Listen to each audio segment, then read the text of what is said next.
I see you shiver with anticipation.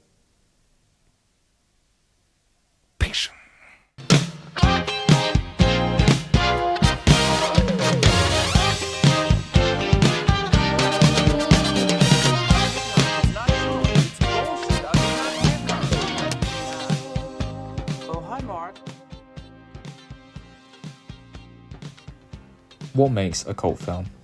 Is it the fact it's lesser known and its outsider status? Is it the obscure plots and storylines? Or is it all up to the audience? Well, through a combination of these factors is what keeps cult films well and truly alive in the present day. Within this video essay, I will be discussing the commercialization of cult films and how audience participation creates fan bases. Where it all began with midnight movies. The history of cult cinema goes a lot deeper and begins with a phenomenon known as midnight movies, which started in the 1960s but gained increasing notoriety in the 1970s and 80s, where small independent cinemas would showcase their usually offbeat and disturbing films, which range from films like Pink Flamingos to the Rocky Horror Picture Show. As Matt Crawford points out, this phenomenon took root in urban centres like New York City, where counterculture audiences sought out unique cinematic experiences that were not found in the mainstream theatres. This creating a community of individuals who would enjoy watching these raunchy and camp films that otherwise would have been ignored by the mainstream. Additionally, this community would only grow in popularity due to the raving reviews despite the film's quality. However, after the introduction of home cinema and VHS at the start of the 1980s, the craze of watching midnight movies in person significantly died down, as audiences could watch these obscure and fantastic films at home, which resulted in further access to these films on cable TV, on shows like Joe Bob's Drive-In. Coming up, Frankenhooker. If you hadn't seen this one, where you been? This does not mean that cult cinema and midnight movies have met its demise, as plenty of well-renowned cult films coming from smaller productions gained cult followings up through the 90s and 2000s, with films like Trainspotting, Fight Club and Donnie Darko, all films which now have a huge cult following. The four pillars of cult cinema. Despite the history of cult films, Masterchik and Mendig identified four major elements when determining whether a film can be classified as a cult film. These being the anatomy of the film, meaning its content, style or format, for example the exceptional visual style of Blade Runner and its incredible world building. The political economy of the film, meaning the physical and financial conditions the film went through to be produced, like how Faster Pussycat Kill Kill came out at a time where women weren't necessarily seen in a position of power, whilst also being funded on a lower budget. Its cultural status, meaning the way it comments on society of that period, like the Rocky Horror Picture Show, and how it comments on the exception of LGBTQ+ communities. Finally, the consumption of the product, and how the audience receives the film through its critical reception or celebration, which is arguably the most important part of what makes a film cult.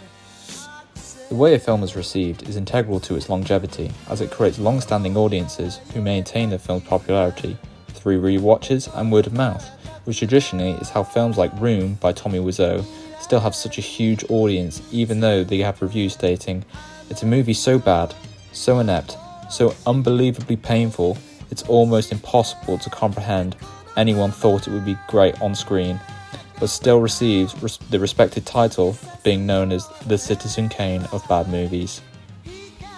The more recent commercialization of films. Groovy. However, as cult films gain more mainstream attention and become so popular, audiences going from watching and quoting the film to partaking in events and buying merchandise for the film, when the movie's initial intention was to mock this lifestyle. I'm the dude, so that's what you call me, you know? The most notable example being Fight Club 1999, as it follows an unnamed narrator's struggle to cope with his cancer diagnosis, which leads him into a support group which spirals into him starting an underground fight club that turns into a terrorist organisation to combat a capitalist society.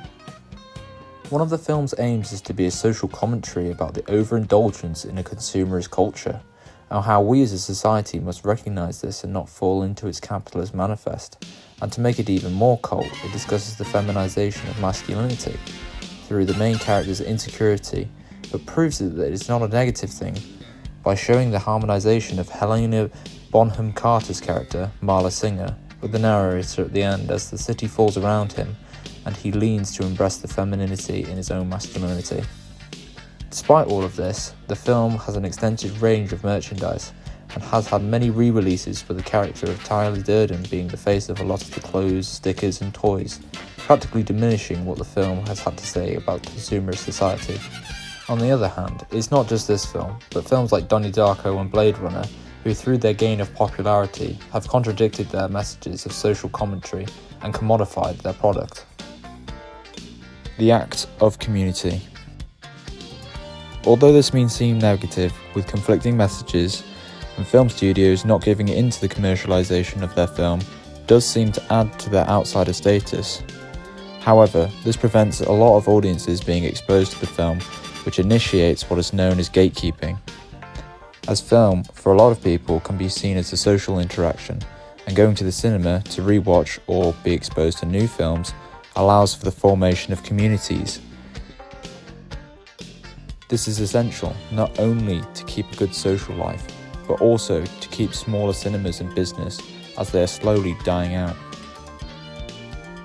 Additionally, giving audiences a different worldview through the obscurity of cult cinema can create communities which thrive on social aspects of cinema. This creates events which all audiences can attend.